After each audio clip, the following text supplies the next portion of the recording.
welcome back. It's us again. It is a Thursday, and we like to get a little bit deep on a Thursday, coming to you from Gadigal country. Again, the two of us are still together. We can't get enough of each other's smell. I'm Yvie. That's Angie. Say hi. Hi. Good girl. Now... Say hi. Say hi. This week, we're going to talk about cosmetic injectables. We are. This is something that you and I have both had. Yes. And we are actually going to have a guest on this week, a very good friend of yours. I'm really excited about this because this for me is more of a listening episode. Yes. I love experts and listening to what they know. You always learn so much. But I'd like to just start with my own thoughts on injectables and getting work done, as they call it. So much work is being done these days, yeah? So you get a lot, I get a lot of compliments online because I'm nearly 50. Oh, you're looking better than ever. What's your secret? Oh, you must have good genes. There's something that I've always wanted to say to people, and I think it's a really important thing to say to people, to all of our listeners and all of our followers on social media. Please don't think that we are aging gracefully, because I'm not aging gracefully. I spend money. If you have money, you can look amazing. You can really honestly look amazing. You can say it's all about food and lifestyle, but you know what? It's not. It is about the money that you spend to get your face with acid on it and have peels done, and to put the creams that I have to put on. Like, I can't, on my two hands, the creams and serums that I put on my face, the peels that I do. I don't have many injectables. I get Botox in my forehead and I get Botox in my top lip to stop the smoker's lines, they call that, from happening. Yeah. That's all I get done. The rest is copious amounts of money spent on facial creams that actually work, and getting facials that actually work. Like, I'm not talking stuff you can get from a chemist. I'm talking stuff that is prescribed to you, going to a proper esthetician and having your skin looked at properly. Don't ever be fooled that Jennifer Aniston or Jennifer Lopez or Madonna even, they are naturally getting better look. No one naturally gets better looking because our skin it's dying all the time. Yeah. We are just dying vessels, and we're going to be dead one day. We're going to be dead. And that is so morbid. Our skin is one of the biggest things that'll show you how much you're aging. So the fact that anyone in the public eye that you think looks good naturally, they are spending. The only difference between you and them, the only difference between me now and me 20 years ago, is that I earn money now, and I don't have any children and I don't have any dependents. I mean, Sissy and Autumn, they hardly cost me a thing. So the rest of that goes literally into my skin. So I just want people to really understand that, okay, that you can't afford it. Yeah, you're not ugly. You're just broke. You're just broke. That was a joke, by the way. No, that's true. You are not ugly. Nobody is ugly. Everybody's got their own beautiful, unique feature, But these cosmetic procedures, they cost too much money as far as I'm concerned. Only the rich are allowed to do it, which is such a elitist thing to do. Like, it really is. You'll be surprised, though. People will put other things first. Yes. They'll put other things last to get Botox and lip filler. Like, they won't go to a gynecologist and check their health, or they'll get injectables, and Botox is quite cheap. I know a lot of my friends who have children, and they will spend their money on their children rather than themselves. And I always say to them, oh, fuck the kids.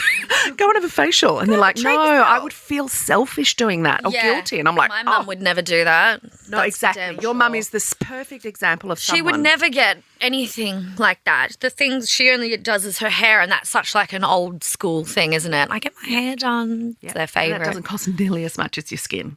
Oh, God, no. So I've got a different story, obviously, with injectables and my journey, even though I hate that word.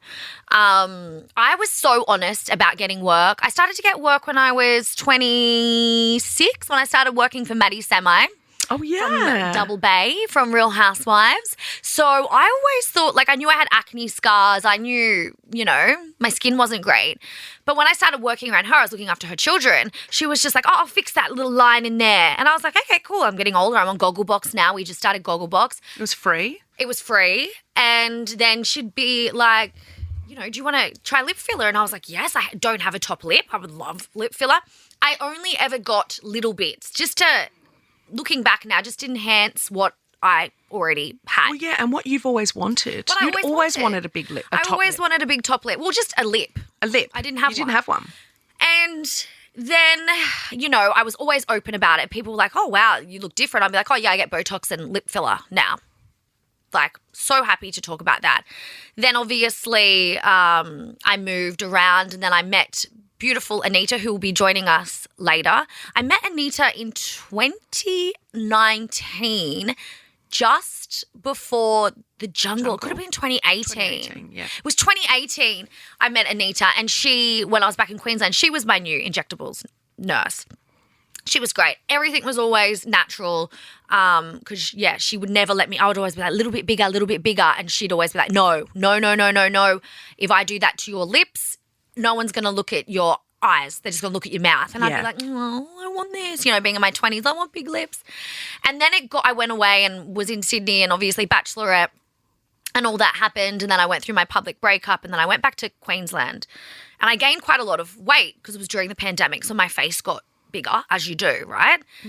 And I realized, I remember this is the thing that started triggering me to think I needed more work, is that after my breakup, I had such a big swollen face and I was going into my second keyhole surgery. So everything was so inflamed, and because PCOS inflames everything.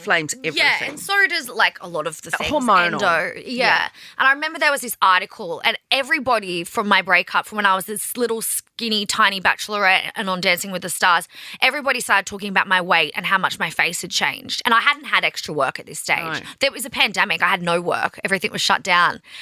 And then I saw an article like, look at her cheeks, and people were like, oh, just because she's broken up, she's gotten ugly now. And I was like, oh my God, like this is awful. I've never read this. And I was like, I've just gained weight. At this stage, it was weight gain. And then I had my second laparoscopy and I just changed. I wasn't 48 kilos anymore. My hormonal pigment went out of control. And I just finished filming The Possessed, and I was back on the Sunshine Coast, and I went in just to get my Botox and to fix my melasma, which is hormonal pigment.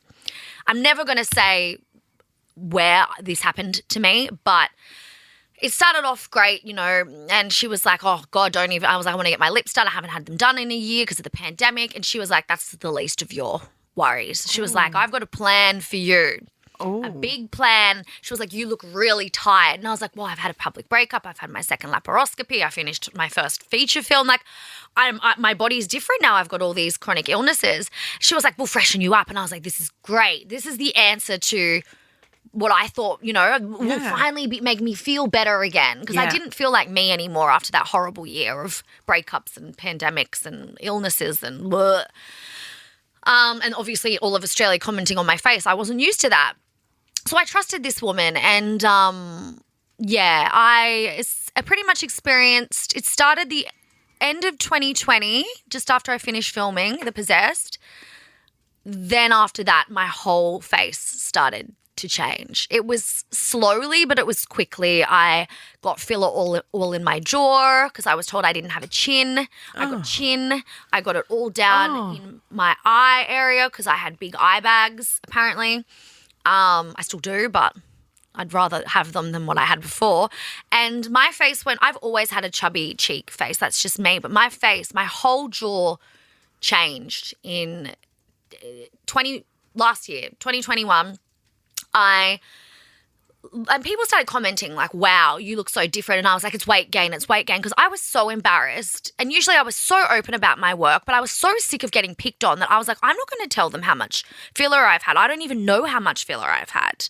I was mortified by, my mum was like, you're starting to look really different. And I just kept getting told that it was going to settle down. You're just swollen from all the filler we've put in. We've put this much filler in your face. I never swelled down. It never went away. For that whole year, thank God most of the time I had to wear a mask, but it was pretty traumatic. The pain of all the stuff she put in my face, the catheter, is it catheters? No, is that one that goes in your fanny? Yeah, catheter. No, what's the other one? thread? Where cannula. Cannula. Cannula in my face. What for? To get all the way down to fill up the bottom of my chin. Holy and cannula shit. all down in my eyes. It was really awful. I remember it, but I don't remember you getting it done. I don't remember because you never talked about it. But we did a fantastic furniture ad. Yeah. And you arrived and you huge. Said to me, I'm just getting some work done the day before. Yeah. And I was like thinking, oh, geez, that's really close to like, what if you don't like it? You know, but there was when so you many arrived, of these red flag moments where I was like, oh, I shouldn't do this right before I'm filming. No, you'll be fine. Knowing now that you were so regretful of it, I got such a shock when I saw you, like such a shock. I remember we met at the markets to eat dinner with Robert, and I was speechless. Yeah. And I thought I can't say anything because that just hurt my feelings. You can't help. You can't change it. No. And what are you going to do? You're going to freak someone out by telling them how freaked out you are by looking, but this is what I'm at. And this is what I hate so much about people who comment on it. You are not helping. No, you're not helping. Keep your comments to yourself about people's faces, about people's bodies. Just don't talk about them. Often people get a lot of work when they are feeling their most vulnerable. So one of the biggest things I do want to say in this, when you're feeling really vulnerable, don't go change your face. Exactly. Or if you are looking at getting work, go with someone like Anita, who we will be speaking to, who will only let you enhance your already beautiful, unique feature. So Anita has a book called Beautiful Unique Faces. It's her second edition that's coming out. We'll promote that a little bit later on. But she is so magical in the sense that if you look back at me, Jungle Angie, that's Angie. Bachelorette Angie, that's Angie. That's just my normal Botox, my little bit of filler, my skin treatment. That you loved, you were happy with. And it just enhanced my, she says, I've got my beautiful smile, my little chin makes my beautiful smile. Exactly. When I had my chin done, I couldn't smile. No, I know. When I had my cheeks, my eyes went away. Exactly. It did not work for me. And people are spending all this money. And you know what? There's so many people it doesn't work for. It does the exact same look. You all look exactly the same. These people have got to be put out of a job because they're not doing unique work. And you know what? I don't ever want to put down anybody's work. I'm sure it works for other people wherever I got this done. But for me, it just didn't. I already have big. I don't need big face. Yeah. And I'm so blessed that I finally was like, I watched Dancing with the Stars. I remember going back to the lady and I was like, I'm about to leave for Sydney and I want to get all like dissolved. Yeah, you did get it dissolved, didn't you? No, she did a little bit, but she was like, no. It looked like it's going to look great. And this was like 6 months and I was like, it's not looking great yet. Oh God, this is heartbreaking. And I don't understand. Like, I don't look like myself anymore. No. And I still look at myself and I see things where I'm like, oh, I don't know if I'm fully back yet, but I'm way more back than what I was. Yeah. And I started, so long story short, I was still long, but in conclusion, I started my dissolving journey this year. I finally got to reconnect with Anita. We've always stayed close, but because of the pandemic and I got, sent away and she was shut down and blah, blah, blah, off and on. I started my dissolving journey this year, a few months ago, and I'm feeling so much better. I had everything removed from my cheeks, my jaw, my chin, all through like here. It was, it was a lot. And so when you had it, can I just ask you, when you had it all in there and you really couldn't move your face, could you? No, I couldn't push the bottom part of my mouth down. Right. When I smiled, it was up like this. Yep. And you could not see my bottom. I could not do that. Couldn't do that? No. Well, how was that like on a daily basis? Like when you get up in the morning and, you go to the bathroom, as we all do, wash your face, brush your teeth, do a wee, whatever. Would you look at yourself in the mirror and just go, like, get a shock? Yeah. Or would it make you cry?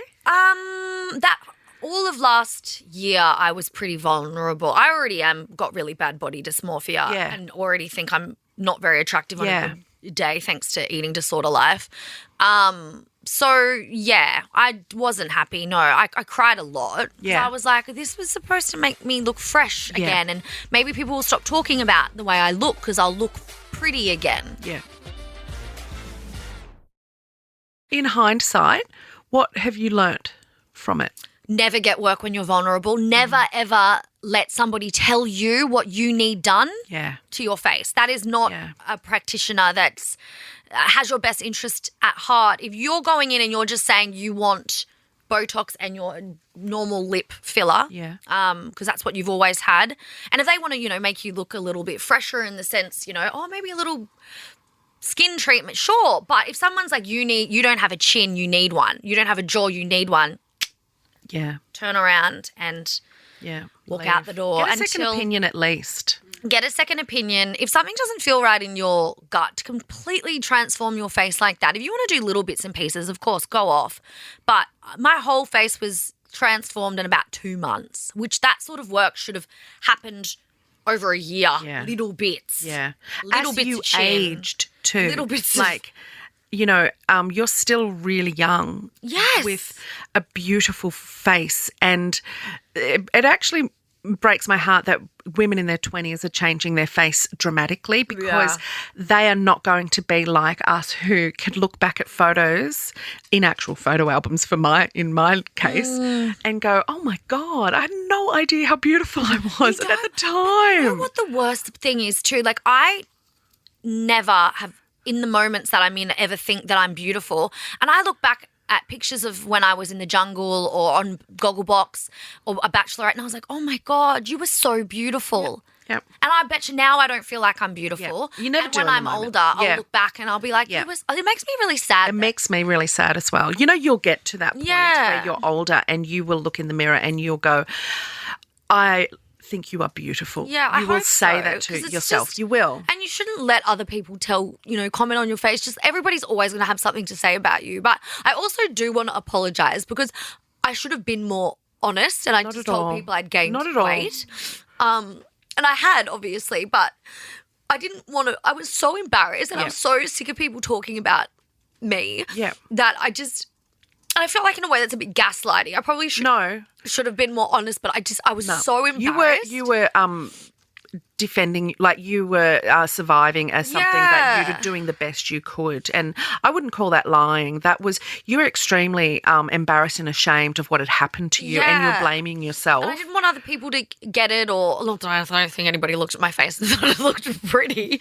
But it's just, I don't know. I do feel guilty. I think if you get work done, always be honest about it. Yeah, always. If you are embarrassed, don't feel alone because I think a lot of people probably have been maybe in a similar situation where they're like, what the fuck have I done in a moment of who do you talk to weakness? about it? Because you're not talking to anyone about it. Yeah. So, you've gone through all of that on your own. You didn't even tell your best friend what was happening. I couldn't tell anyone. And my mum just kept saying, oh, you're so beautiful. Why would you do this to yourself? And Which that would just make you feel sick. awful, just awful and guilty. And it sounds so stupid and first world, but when you work in the industry, you do have to take care of yourself to some degree, and you are constantly picked on. And I am what's the thing? Like self-conscious. Of course. We all are. So we all are. And this industry makes it so much worse. Yeah. So of course, some people might be like, why are you crying over that? But no. Well, you're crying because you feel so bad that you lied to people because you're so open and honest normally. Like you're so open and honest. Yeah. Which is, I think, a wonderful thing. I love that we're both so open and honest about things. The fact that you kept that inside is really sad because you had to deal with that alone. Yeah. And you didn't have until you got back with Anita, any experts saying to you, I can fix this. Hey, this is fixable. This person's done a hatchet job on you and we can fix this really quickly. And that's what Anita said. She was like, I just wanted to say, what have you done? But I didn't want to hurt you because I know how much that would have hurt you when you were so vulnerable. But she's, once I got to the stage where I was like, I can do something about it, I was so happy. I went into another place. 2 people have been helping me with my face, actually. Another lady, her name's Rachael in Brisbane. And the guy that she was with, he was just like, what have you done?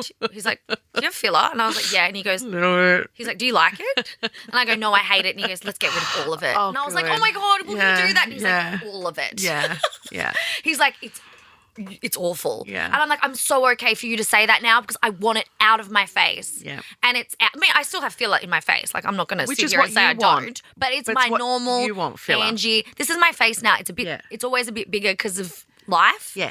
But I still get, Botox and stuff. I just would never let somebody say I need things It's just so don't need. weird that someone told you needed a chin when you have a chin. Yes. Well, Anita's So really weird. good at yeah, it's weird. Anyway. I could talk about this forever, and I haven't for a year, so I think that's why I've got so much to say about it. But I tell you what, when any memories pop up on my phone or on Instagram, I can't look at 21 pictures of me. It's not me. No. It is not me, and I'm embarrassed. Yeah, well, you shouldn't be. It's a big lesson that you've learnt, and unfortunately, you have documentation of it, which is just life these days. The world we live. No, not even. I mean, you could just be a person working in an office, and you've got so much, documentation of our lives these days.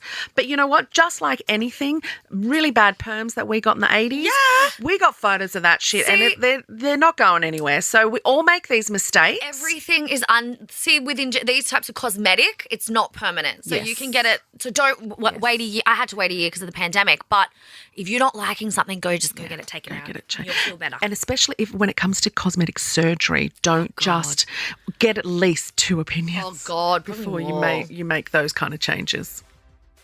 So that was our episode on cosmetic injectables. Now, we spoke so much and we still have so much more to say. Mm-hmm. We're going to do a bonus episode because we've still got to interview Anita. So rather than try to squeeze her into this episode, we want to give her due. So, and we want you all to listen to have that as well. So please keep listening because tomorrow you've got a whole new bonus episode coming into your ear hole. So stay with us and thank you for listening today. Yes, thank you so much for listening. And yeah, a woman's face should not be changed, I feel. And that's just a big, big message. But also, if you want to get work, go off. Yeah. But just keep it. Yeah. Keep sweet.